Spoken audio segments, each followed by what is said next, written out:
dumienu hey waya ne ho nsankyere ne omo bubu ani sore nante omo ni frani ani te dru won so akoma to yam empere ho so be ku uya be me ruade wofu kosona transe de pitango maneka be huna maneka kransa tamani hunu na chiri no no ruade se afi obesiesio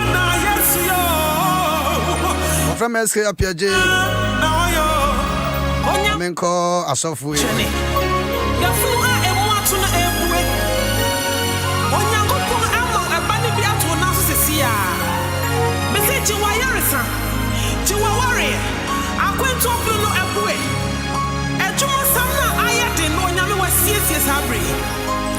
Don't patch me mamu good morning about Adom 106.3. Morning Yusuf. Pacho bia ho ye de. Ye da Yesu mo ire ne mo manum gina ho ye. Bia ho ye. Da Yesu Adom. Afiefu ho ye. Nyame Adom. Ye do bo ade ase. Amen. Don't also want to say. Nyame Adom go fi. Da Nyame ase. Ye go son kakran kakran. Kwa me de se.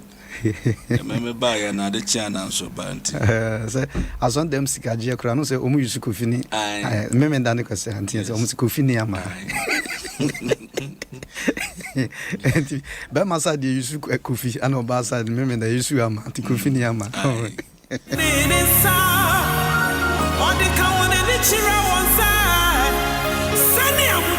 Ola so from pacho ye mon paye na yenko nyame asemu.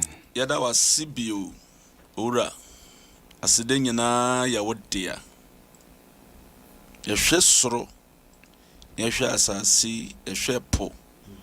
Ene munnyoma nua ahodo ne mepa wawurade wudi egine nyina ho a awurade yehwe ne waya eboro adwen ene ntiase so di santia no pay se won so di yen aka ntiase fo ho a owura yeda wase yehwe ne onyam bebre yinem se nan so won sankyere ne obeye ade ama wo ma do hia se wode won sabeka no awurade fa won saka no de hia se awurade nyame obeye bibia eboro adwen ene ntiase so awurade ye na ma ya dance ene yeda wase so aye ne sa ewo Yesu demo amen Amen. Na Yesu yo ensetrenia na yo ya mamajuma na Yesu yo ensetrenia na yo mamajuma na Yesu yo endia medina ya basa na bidiani gasovia ebrave me kwa utrobi mo na bidiani afobia na mikko tojeni mara na misugu mera misu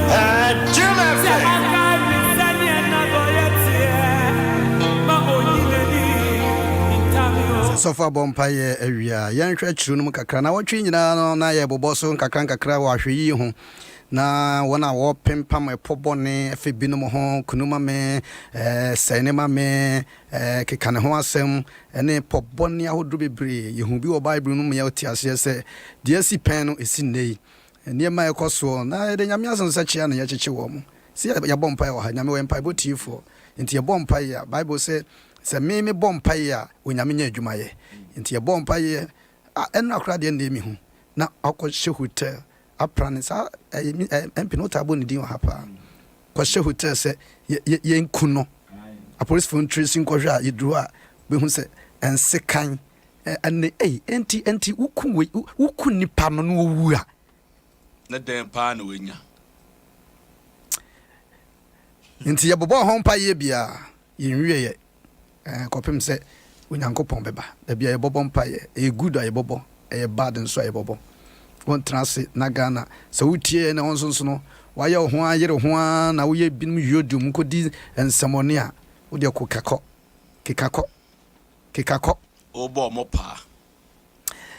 All right Kofi Lucas papa etia eye dumiensa nchichemu a eye edu ho no mo yen kan kakra na wo kyerɛkyerɛ hia dan mu homeda du baako na hwɛ na wo ba bi wo ho a wɔwɔ ahoɔmmerɛ honhom mfinhyia dunwɔtwe aba na wapono a ɔntumi ɛntene ne mu koraa mpo dumienu na Yesu hunu no ɔfrɛ no wɔse no sɛ ɔbaa wasane wo afiri w'ahoɔmmerɛ mu. That is why na me bɔ saa anwum ese no ma furumu ba na de wasane wo ɔbaa wasane wo afiri w'ahoɔmmerɛ mu na wɔde ne nsa egu ne so ene okuada ya bɔbɔ mpa ye ni bi wɔde ne nsa egu no so na monom hɔ ara ɔtene na woyi Onyankopɔn ayɛ. Praise God. Verse 14 chichemu edunan na hyiadan mu pani no a ayɛ na hyi sɛ Yesu sa yadeɛ homeda no na wobua se nkrɔfokuo no sɛ nansia wɔ hɔ a ɛsɛ sɛ nipa ɛyɛ adwuma ɛna na obua se wɔn sɛ nansia ana ɛsɛ sɛ onipa ɛyɛ adwuma. Verse 15 na Awurade ebua no sɛ nyamtwomfoɔ sɛm na do mumu biara afrumu anase mumu biara emfrimu na nadidi nadidi daka mu ankonom ensuo eyekosa homeda na dunsia na hwɛ ɔba na hwɛ ɔba yi a ɔyɛ Abraham baba Satan akyekyere no mfinhyia dunwɔtwe ɛnsa sɛ ɔsane no efiri nkyekyereye yi mu ana na ɔka saa no na tamfo no nyinaa nim egu ase. Praise God. Na ɔka saa no na tamfo nyinaa nim egu ase na nkrɔfokuo no nyinaa ani agye anwunyam ade a ɔyɛɛyɛ no nyinaa enti ɛwawo sɛ twiwe hofi wutwi no twiwe ana mafrafra mu a sɛ mo yi bia firi mu de bia jejem ti o kan na o new man enti twi na nkasa dada na yɛ kenkan no ya na wo ya adwum tuduru ane asɛ ayefufuro bi ti wonso betimi akenkan ukra Igwe Bible mfante krobo ada Luke chapter 13 verse 10 down.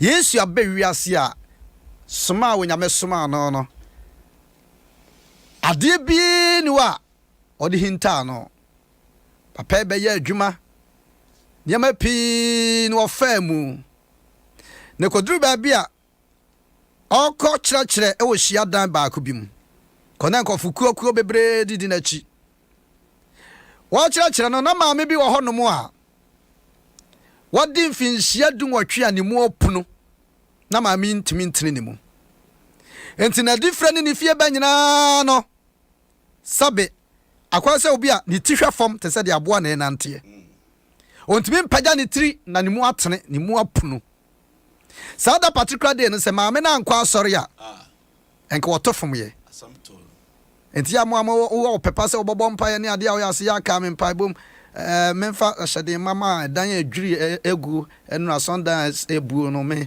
so far sinipa bɛ sɛ 50 something ne shut down ase ɛyɛ no yɛ asɔndan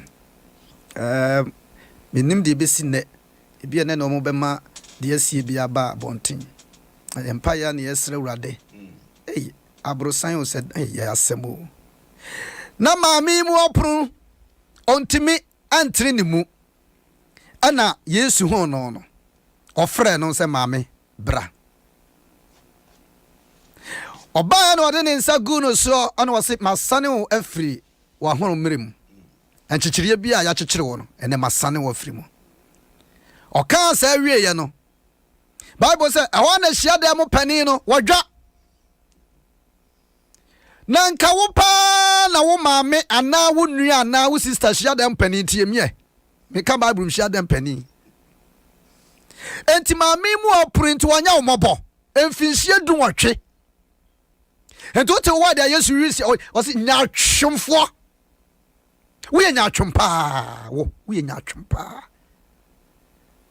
anti maame nya omobo emfie du wotwe ya maame ko ba nyina ne mu opro woni fa ahodie wa bani a wontimi ntiri ne mu na Bible say Yesu say muye nya atwemfo enti empere dodo wasai na mukura mo nsa ne mafuru me homeda mo onko didi no onko ne musuo na nka mpesa Abraham baba na cheza sofo maame no onye abone bi dabi sofo maame na ya bone a Bible nsuro so obetwere wasinti Abraham baba hwa ne ekoso wo nyina no sade be ya na nyame anwum nyam na dwuma ya de soma no ebeba ja wo na mu no ho ma botaye maame Yesu ahye na sane na firi mu a afi akwa debate anu na ekoso na mmerem na chese ka wo mkono na maame ne ntra na mane ne na titi ne hawo ne dadwene ne su no mu saa Bible na say ba saa no ade a Yesu ka ya ne say maame wo de kwa akoma to yem ko trase sa wo po sa wo mpo ni mu anya atene enti wo ba fam ho na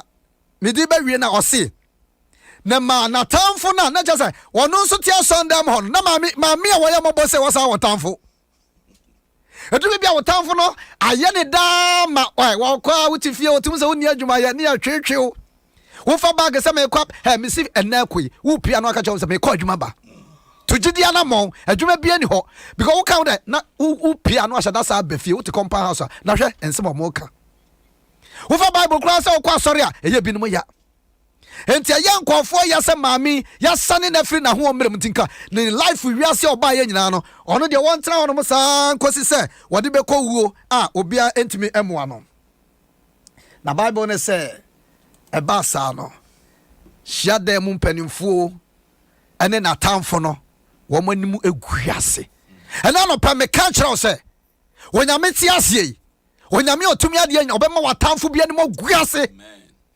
Oma shia baby bo pofa hono woma nim beguase oma waye madwene se wodi enka wontra wa brabo no sa brabo dada brabo tantan abrabo fo me kame chiro se nyame bem woma nim guase amen so ye mama me abrewa emfinhia duwotwe na nka wakura nka ayeye abrebi no town na bi no so pewasem wose na dodo na ho no so frase se woma ho nyonyam ka sie pie wo mama no so na omo nyina start se omo so ne anyonyam bia besra yen yedie bia besra yen ko so papa bi sister so wona wo pa wo sai ye pa wo tantane ma na ka no kura da bia wo gira ho no sa na hye wadwuma na wo ye na ka da bia wo de wi na wo nam cemetery na wo nom na ka wo de da bia robin na wo nam na wo ko me kame chiro se ne so wo betie se nyame asem ye ba ya wo de atwo ho dwane fro Yesu fra wo se dia brabore de wo ko gira bia no betimi agye wo firi mu enkofo conclude wo madwene sofo o ma conclude wo madwene se ade ne sa edu ba bia obi kire wase kura na brother na ne na ye ne ya no enti se wo di nsu e bia ye fra wo offense David Sego wo modi no brana ne na ya ne ya no ariwa de ariwa wo modi no boy na ya wo twa ne tini pese no wo modi chese maame ne kura ne dia memo anu ane maame ebin wo hono ma ma hyada trase se wo brabo no enye nkosie saa be ma ba no disappoint aware bi ma adwuma bi ma anu ane wo mo hwehwa asenka da bia ba de ne me de ni je ka kire wo se kofisum onyame sofo obeye nyame nhyira wo amen mejitum enne nyame de ne nsa beka obi hallelujah anamo obi tu no e de ne nsesan ye beba gidia na mo a enne obi itu no enne e de nsesan ye beba hallelujah baby a wugina baby a wotie baby a woda wotie ye bia in the name of Jesus sa wo de nyame asem ebe ye djuma na wagye di nko ade a enne ensa na e ka maame no e bi be kan ensa na e ka won soso Jesus name enne nyame nsa e ka maame aba sor dem every day bia anytime bia maame ba sor dem no nya yaresa so for aba sor dem for years so na so nya yaresa 18 e bi we am see 18 good years 18 bad years for her enya good so one day ebe ye maame da so for one day be ya maame da oh Jesus na kire se obia wode bia oje beba nyame di ne je ebeba haba hada and the sen enru so a ochina your time will come so for maame akwa so dem ema sane e babu kan empanyifu a wodam wo nyina ene ni pabi aye omo de enti maami ya kontuna obey every day bia asol time na maami ya kontuno na ebimu ra ho omo de ni jije wo moni na ebimu so ani age enti maami benyina no na ebimu ani age se wo bekosoa na enso ebra nyame adom maami ne breduru ye no me bana me team me Grace o can see me Samson before mo tutu no o call that go no o mo sin konwa to de o kan mo ko frɛ Samson ye ngoro no ho ai o ma ne ebrem no ana na bi no ni gie ne agro ho sofo because when him say we de obo asha we ne agro ho when him say we say de wo tia no wan ko school ne agro ho Bible say Peter no one see us school there mo da na so nyame de ne ye adwuma me say when your full time come God will visit you. Hallelujah. Amen. So for when your visited time will come, me say nyame obaba besra. Say nyame ba besra ma me. Jamna ni pa bebre wa so dem. Oh yes, of course. Any pa bebre wa so dem o. Ayalefo wa so dem o. Na so Bible say na Yesu no friend. Oh my God. So for friend. And na Yesu be fra obi. And Yesu fro. Oba fra baba wa bi. Yesu fro. Oba fra brantie. Yesu fro. Oba fra maami abrewa. Wa fra papa bi. Oh my God. Baby uti bia. You baby uti situation bia you find it in yourself. Me person ti ase say one day will be your time. One day will be your day. Me say dia uti bia me ende wo life for that. Membu wa bonfia wo de se ni pasro kura me ni pansro ni pa gro ho a me ni pangro ho na de atie bia enka hoda there be enya 80 years de na so anko 19 enya 80 years de na so anko 20 na chese nyame ma ende wo 18 years na enti amfa woni age wo de be 2020 wo so de be 2020 wo so de be 2020 wo de be 2020 oh yes obi de be ende this month ya ene ya obi de ende ya obi problem no ende ene ya ochiro obi de be ende me say up to ending of this month obi de ende me say when the full time will come God will visit you. So in the name of Jesus, Sima ye bompa sana W cross abem. Ye nimba bia from bia ya chechire no said yes. Ma media ni chechire no. Oni boafo bia. Yes ya ba no beboa wa. Ano so yasi boy. Eduru bia woni aduma ye. Oboafo ba na nkofo pampam no. Wo ye sigade che. Obi ba so be wori fie no. Wo ba no obi aka ho asem da ya chire no. Wa ma me betuna kasa. No pay. No pay. Ya found the wokobu. Do be aso for tibia na wodam no. Obi atimi nyame aka obi akoma. So meboa wo. Obi beka cha say wey. To wadwum. No asa no. Blackmail. Amman won mari ye nyina mema ba nyina no obi na sha chiri. Ana wo keka nsam chira no. Baba wa we won pra. Baba wa we what say. Na Tony Panasum no asan. You disappointed sa. Ya betumi kwa dwuma mo ha. Adwuma na pio. Wo papa so koye bi. Na so duru hono mu a. Nipa na wo kosi ni so no. Mo so aye o si akwan ya ma. Wa yo si akwan. Aka watra ba bia wo dri. Akwanti o ma koye. Ka won sa ka won krata. Na so di wodi wani mu no. Asa ya ne yam poso be nyan krata. Na bia nka wodi aka bo handa ha. Ya bompai. Ya decline ya ma. When am to me you the amount. And now no pay. Ba bia wo bia sori paka. Ba bompai ya ko Yesu Kristo dirimo. Esan so nyame o ya no kwafo. Eni ba bia ya chechire wa. Ebia na wo de eni fie aduro. Edu wo twe. Ebia wo de afekwa na edi 5 years. Ebia wa ko awo ma ye. Eni pa de bre twetwe wo sresre. Bara na no pai. Ara ma ura de kanya wo ho e. Aba de chichire bia baba wa bia brabo. Abrante bia brabo. Ya chechire no. Wa ko na ni ma no wa sign ati. Ani pa bia ntimi nkoso. Ba bi ya chechire no. Yes, I am a bono. Yes, so Kasa. Rodinano Pai Kasa. About Kasa.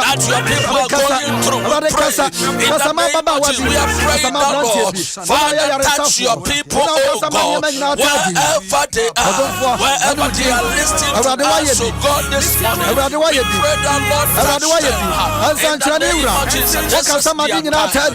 Oh Lord, our best time today. children not oh and now pray can now obianim say obianim say ye yeremia wo say para obagia na ye rodi dia baba wa ye rodi je papa yo rodi je do da yare sabie rodi ya di na o se bawo wona di da wa yare I go for me so obewura rodi surprise wo wona wa 37 wona wa hospital wona wa kwa for nothing wona wa di baby ye oh everybody so one so you be that Father in the name of Jesus I am already so when you know yesterday na we say shia da mu pani no eye ne ya na just o say eye na shi number 1 eye homeda and number 2 just ma me na so no me de jeje nani na ntin kam ade na ye me hu o sofo 18 years asonda mu o na ne nyina so hwa ya na mpanimfo on say no ade aye kai o say asofo mpanimfo and then so share them on panimfo na chesenti ya de nyame asese ya de yen son dem o montete sa because dikin ya na dickness na asofo no ne empire ya bo ada bia asofo kan na mo farasi for ya da bi wo ho e bititi ason dem ho wo koyi farasi ni bi dikin ma wo nu hu dentia wo ka de wo se fe wo ka te wo se se da bia na osi nkonya de asofo de baba bia bobogu share them on panimfo so for your bomb pay was in a woman guase already go woman be wu o pipia don't power ye on pound cost me de ha na ma was in a woman any wuye on say eduru ba bia de enkofo expectation ne say de enka wutim be kosa but nyame obema nkofo ani ma guase amomoni awu obehu ana wonam ha say ti say obedi dom de no wo omo ma hwem kohwe de nyame aye obedi dom ani ne fie ne de owo nyina ebi manum be guase osofo onim say obi ye yo obi ya so Jacob be mo aye ye pa de obi ya na de me dwon no say ye tamfo nya ye friend say ye nyame ehia ye tamfo na nyom no nyame na odi tame de me ese me nya ne de ese me nya shadam krofo wo mo afu wo tama yaresan yi bae adentia because ma many to won fe ka de bia ma me ba na ne mo no ni na anaka obuafo srade de bia enye nu bi se Peter no go say obi yare abubuafo a osane yare a wo Yesu di ma amafo e ka wasami nti shadam krofo yi wo mo de ne se de bia aka wo de se no ti na ti man ko soro de bia wo fem ya de mra chechero wo no ayesa wo de eni kwa so paja no bia ka se yesa de bi wo de bia wo se wo no na so wo but time be to God say Yakopon no onimade nyina ene de ono ka no enye de ono obaye no na wo ka ebe na yi wo m say the Sabbath day there but ono na obi say won say enti ane ukura ne say wo dwan kwa koto bom sa Sabbath no ana say koto amramu anoko num so untimi sa ne ko num so na wo m kura Sabbath no wo mu ndidi wo m kura wo mu ndidi enti say Abraham bayi me sane yare wo Sabbath wa adenti na say ka wo kan wa asem na twemfo na nya twemfo hypocrite no sofo e wo wi asem uye ye ukọ oban nyina hwe obi no kan say emra na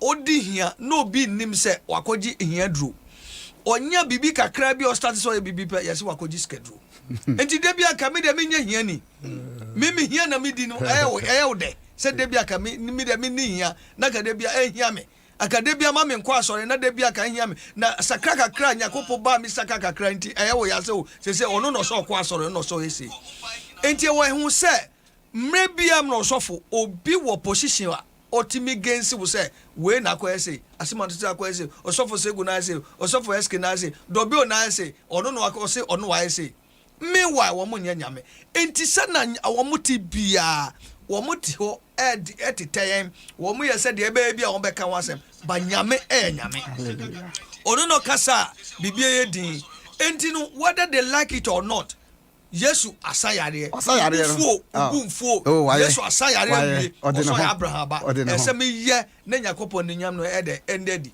enti no anopai ebia obi wo ho a wo wadwa bia wudi wo stock akra bia oye ojuma bia oye obi ya for hutu Nyakopo so the also for the make the last one say for hutu nyame so se wan fa hutu nyame mame me sure say nya sorry dan say no se ko nya sorry dan no ko concert bia sa ka e de na Nyakopo ko sa ne yare but se ukotra nyame fie na chadensi die problem wo ho no di paibo udi paibo one day Yakobo be visit you because Yakobo na kaza na ka say we should pray with that season until there's no time because we na there ma kwa sorry abre ma bompa abre te say me bompa bi there yare se be kuma dabi at the right time no Yakobo dey he will show up at the right time.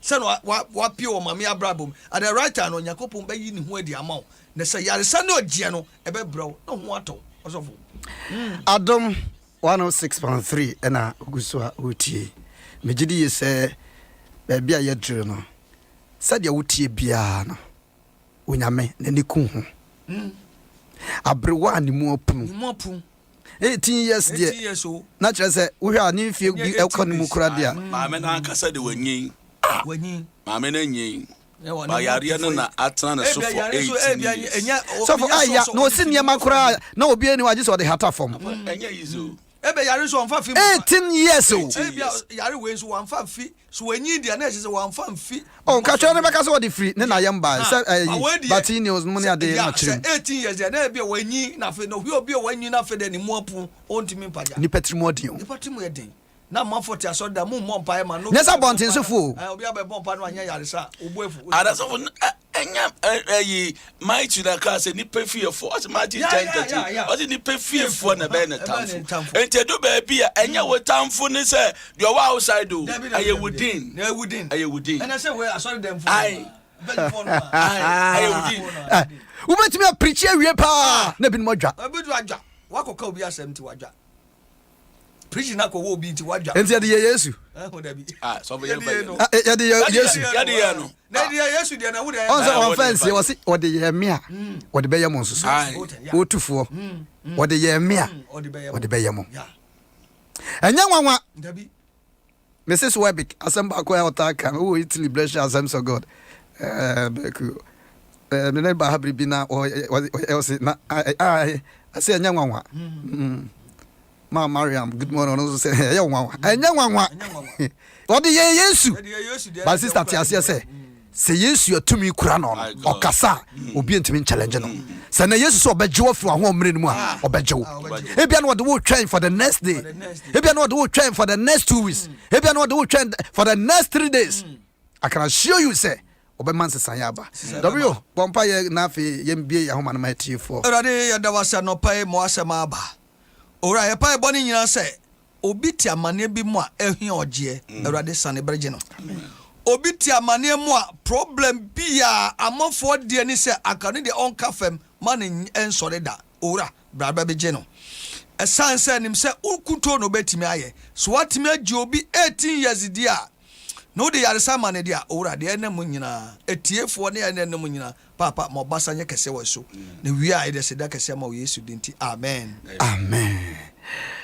Abusi Adom 106.3 and I wetie mejidi yese ufuru se de koyi oje ayodia anapempa ye bekoso ewo community 4 Central Assembly God community 4 we drew creator school no achiriwa kane internal revenue for no ubisa Assembly God awurama social distance bia ye adwuma ho no wo shonsa setza za go ha fe bi fa wonsa ho kama ne nyina yenkoye nim Mr. Dijan fi wona were mechia mo pa sana Mr. Esumai mpapa ba ko pe Esumai na misha why e kai mo de bia Mr. Kwame wo community 2 Adom FM achiri wa Bishop Wusu ansa ne papa na damfo pa anso so Mr. Kwame mechia wona wife na misha o Mr. Pra so sa pra police ni ya chia wife mami. Okay, my enquasi na yemfa course no kakra so enka ho. Mr. Tete Community 9 Driving School. Also good morning. Papa wa bodjuma o tema papa ye ka driving school da wa okrum ni fa dachi ana I feel Mr. Tete. Okay. Osofo ngamo. Ngamo. I just want man. Out na baba.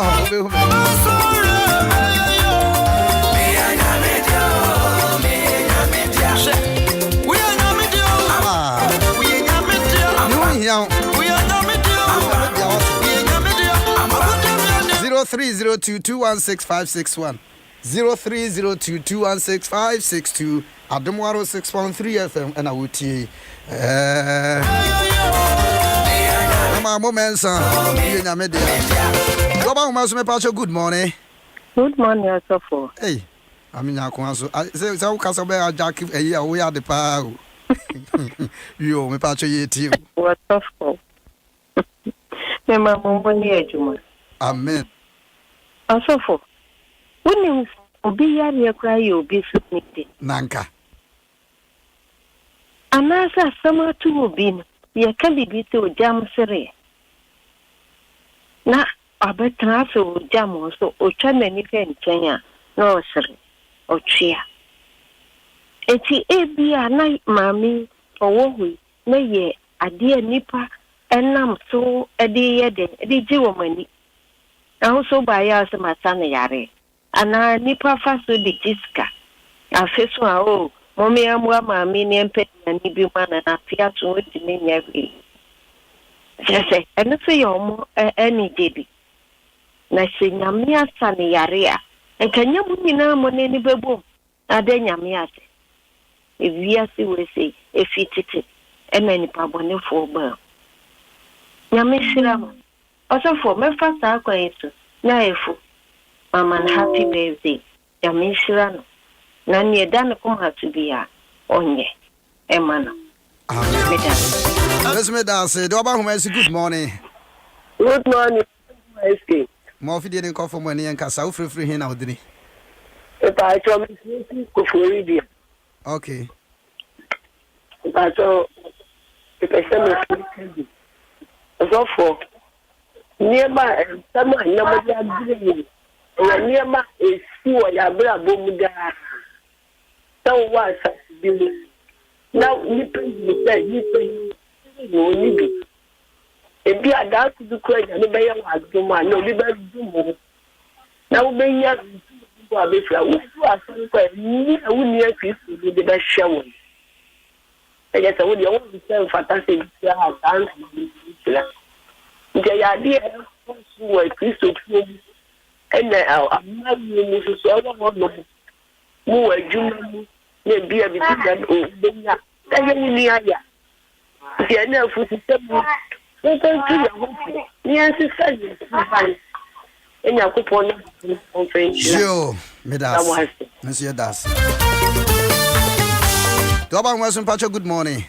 Pacho good morning so so oba hima na ho te say na me adum pacho ya o ba hana okay you know the my word pa o utinya me asem ba ye no ya me sha mo no mo ni ma pa mo yi ya da mo pa so na me afa mo so na de bia o ka ehinta so nti e chere papa sa mi ka dia me ne mo a e fa me dwuma ho ne ma bra bo ho a ba de bia me ka chere nyankopon se ono ne me je ono pa no betumi age ne wa asase so ono pe ni ntemjina fo nti me nhwe nipa o me hwe rade because nipa be bu abem ono abedi nkomo be se bu abem nti me bia me hwe nkopo ana penya ni sra mu nyina mo amu wosi bi ho nyina nya me sra mo mo mpagya ma adu mu hwe adu mu kwa adu mu me de bia mo ntimi kan semo eti sei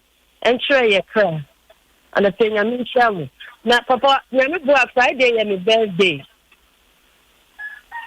Okay, and yeah, we show happy birthday in advance. Right. Now, so we do now. Okay, no problem. Do about my good morning. Morning, baby. Kafra. Sorry. Hello, good morning. Morning. What's up? Yes, our boss. Good morning now. We about to ask for you. Nyame adom me hoye. Mayre na. Nyame asin bi come no pawe. Bi nka wonso. Yo. Also go dey kan ni. Mama nya kwa me da si. E na ni katai. Nyame adom en net 21st ye me birthday. Bi nyame shira ma nya kata me. Tete no Oh, efo birthday pa fe obeke kanen samui oh if any awrade nshira wo if obesa abo me wo de pa hwe if ya nshira wo wonte na nimo nshira wo wonya wo kase ne wonom wo oma woni enkwachiri ne hu ne ma pa oni baby opese wo du dru bia no awrade fa wonu ho amen do ba wo sum pa good morning Bocho msum good morning oh na ho te say Yeho yango pona dum na msomo dine na me Adom coffee yes sir yetio coffee ala say AK do for my coffee down coffee so for yeho yango pon semo don to subo sungo muso na mo na hwede me de bia wo ba fide sa asamba ko pa make say radin show because edin sound much sorry they yeho yango pon de bia do choponi ojo ba Adom oh yeho yango pon semo I said, me ask you, me tell no. My father to wasn't beer over Cabiamo. Now, I don't buy me yell. I don't go and see.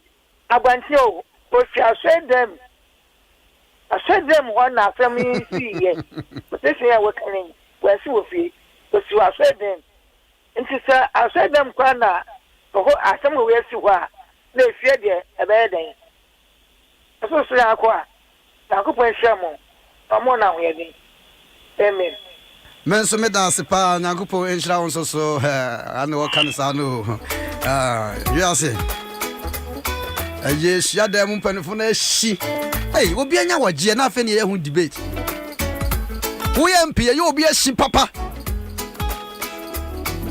wo ye doctor wo ye obi bufu papa all that because Awrade de nsa ka enhira ne ba na ye obi ya kan nkona kada bia wonnam akwa ho saa na ho futuro enti unya ka atra mu e ne ya ka mesen konfo ni bewu papa be ma bia ba no wokọ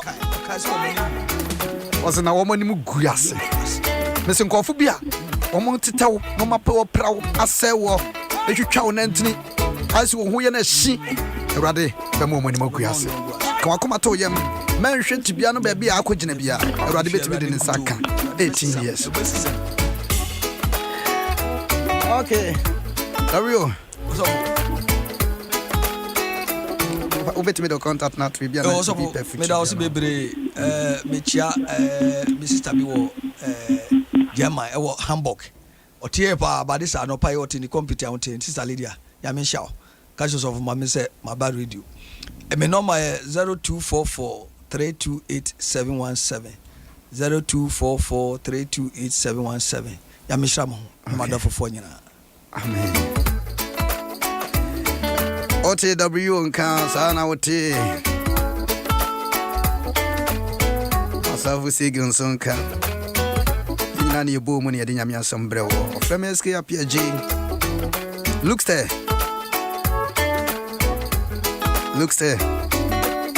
in Saudi Ghana community 12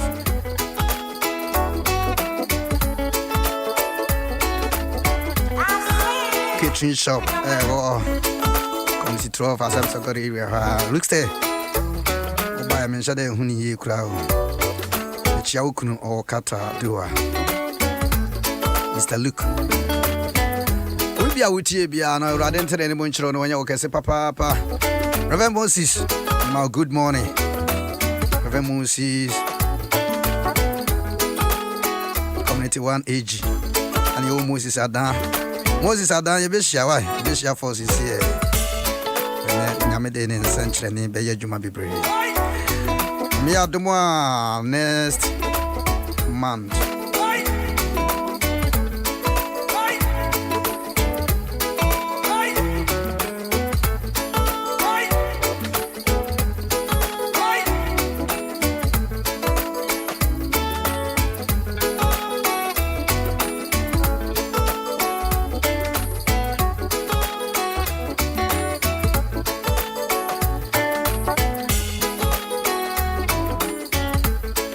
Yakopon ya Adom calling so for soon. Yamechri bano. Nimsa won so for penny. Awa Tony bed. Reverend David. ɔno nso wɔ ma Zion Baptist Church no ɛwɔ Middle East. Say 14 mbɛpɛ ne kora bia ɔsɔfo yi ɔde mfa ne kra nsie 14 next month ɛkɔ nyina ho nyina bɛbɛ bia bigya no ewie pɛ forum we sin so na me nso me nua bɛma 21st ɛkɔ yɛbɛpɛ ne kora bia Awurade mfa ɔno nso ɛkra nsie yie atiefo aha na me yɛde wɔsie Awurade nhyira ɔno wɔntena anim nso ɛnkyerɛ na ɔnyɛ ɔkɛse pa kɔpem sɛ obɛhu sɛ wayɛ kɛse pa